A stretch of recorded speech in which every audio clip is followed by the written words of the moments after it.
अथेकोनविंशोऽध्यायः 19वां अध्याय। महाराज पृथु के 100 अश्वमेघ यज्ञ। श्री मैत्रेय जी कहते हैं, विदुर जी, महाराज मनु के ब्रह्मावर्त क्षेत्र में जहाँ सरस्वती नदी पूर्वमुखी होकर बहती है, राजा पृथु ने 100 अश्वमेघ यज्ञों की दीक्षा ली।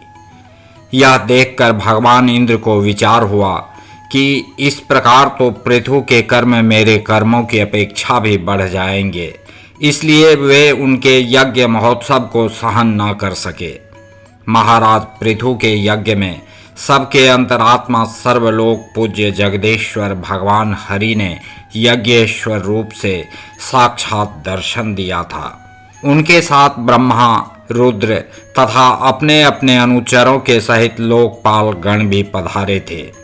उस समय गंधर्व, मुनि और अप्सराएं प्रभु की कीर्ति गा रहे थे। सिद्ध, विद्याधर, दैत्य, दानव, यक्ष, सुनंद नंदादि भगवान के प्रमुख पार्षद और जो सर्वदा भगवान की सेवा के लिए उत्सुक रहते हैं, वे कपिल, नारद, दत्तात्रेय एवं सनकादि योगेश्वर भी उनके साथ आए थे। भारत, उस यज्ञ में यज्ञ सामग्रियों को देने वाली भूमि ने कामधेनु रूप होकर यजमान की सारी कामनाओं को पूर्ण किया था।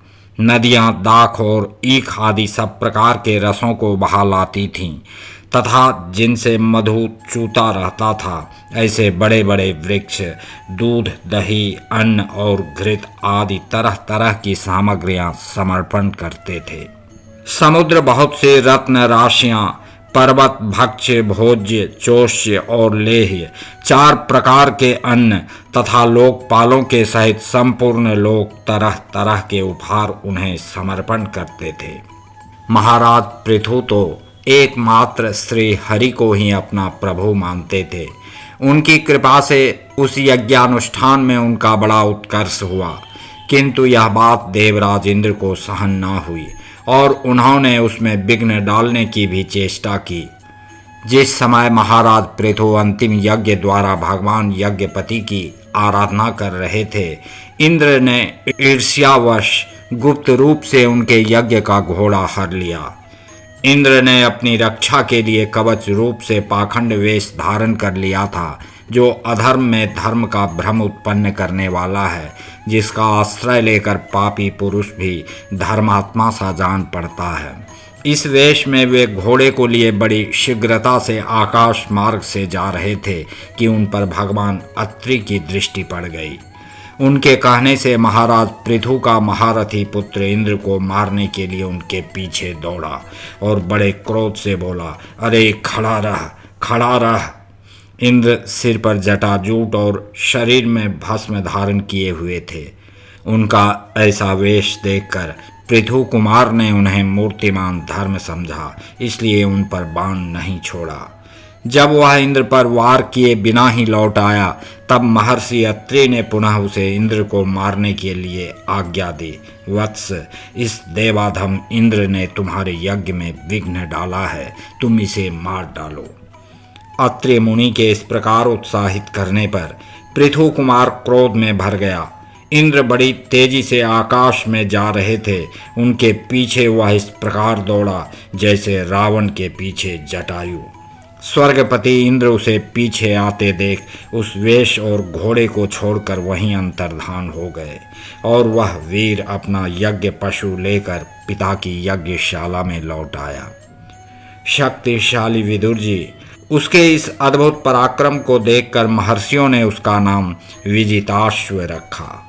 यज्ञ पशु को चशाल और यूप में बांध दिया गया था।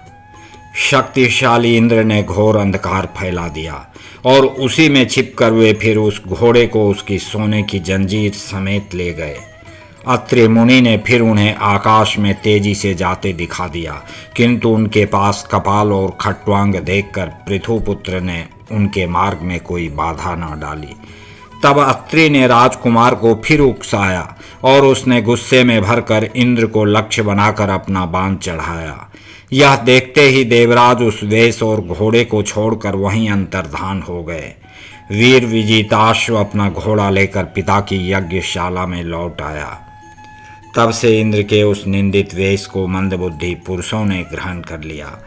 इंद्र ने अश्वहरण की इच्छा से जो जो रूप धारण किए थे वे पाप के खंड होने के कारण पाखंड कहलाए।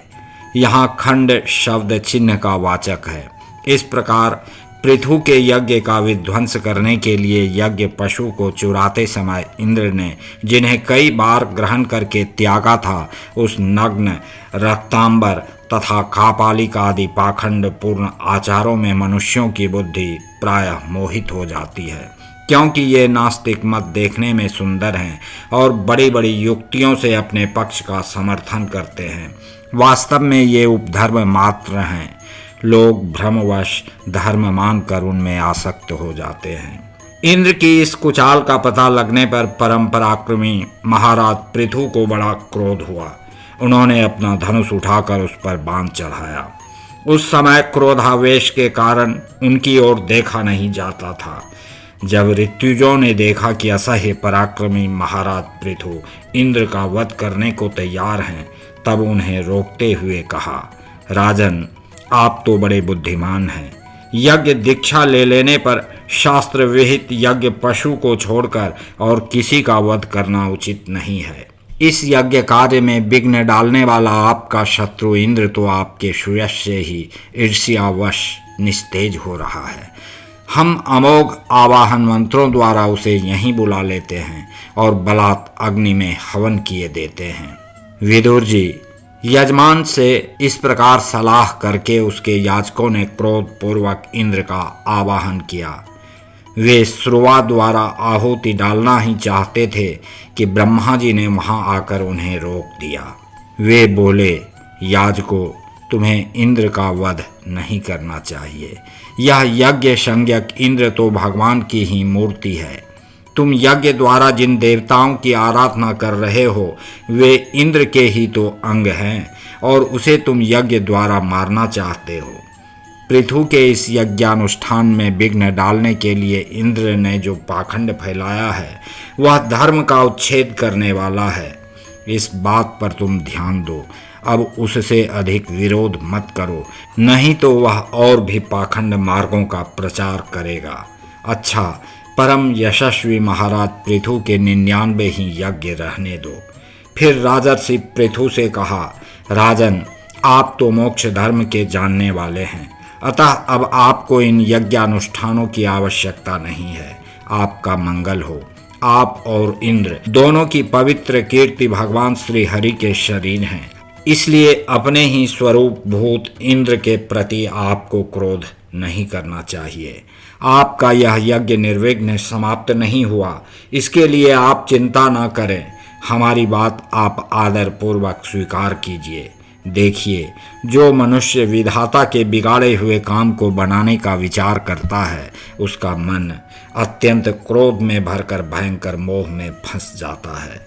बस इस यज्ञ को बंद कीजिए। इसी के कारण इंद्र के चलाए हुए पाखंडों से धर्म का नाश हो रहा है, क्योंकि देवताओं में बड़ा दुराग्रह होता है।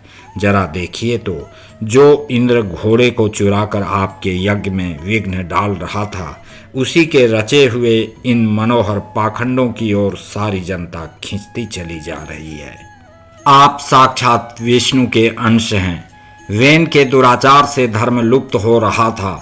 उस समयोचित धर्म की रक्षा के लिए ही आपने उसके शरीर से अवतार लिया है। अतः प्रजापालक पृथु जी, अपने इस अवतार का उद्देश्य विचार कर आप भृगु आदि विश्व रचिता मुनीश्वरों का संकल्प पूर्ण कीजिए। यह प्रचंड पाखंड पथरूप इंद्र की माया अधर्म की जननी है। आप इसे नष्ट कर डालिए। श्री मैत्रेय जी कहते हैं, लोक गुरु भगवान ब्रह्मा जी के इस प्रकार समझाने पर प्रबल पराक्रमी महाराज पृथु ने यज्ञ का आग्रह छोड़ दिया और इंद्र के साथ प्रीति पूर्वक संधि भी कर ली। इसके पश्चात जब वे यज्ञांत स्नान करके निवृत्त हुए, तब उनके यज्ञों से तृप्त हुए देवताओं ने उन्हें अभीष्ट वर दिए। आदिराज पृथु ने अत्यंत श्रद्धा पूर्वक ब्राह्मणों को दक्षिणाएं दी। तथा ब्राह्मणों ने उनके सत्कार से संतुष्ट होकर उन्हें अमोघ आशीर्वाद दिए। वे कहने लगे, महाबाहो, आपके बुलाने से जो पितर, देवता, ऋषि और मनुष्य आदि आए थे, उन सभी का आपने दान मान से खूब सत्कार किया।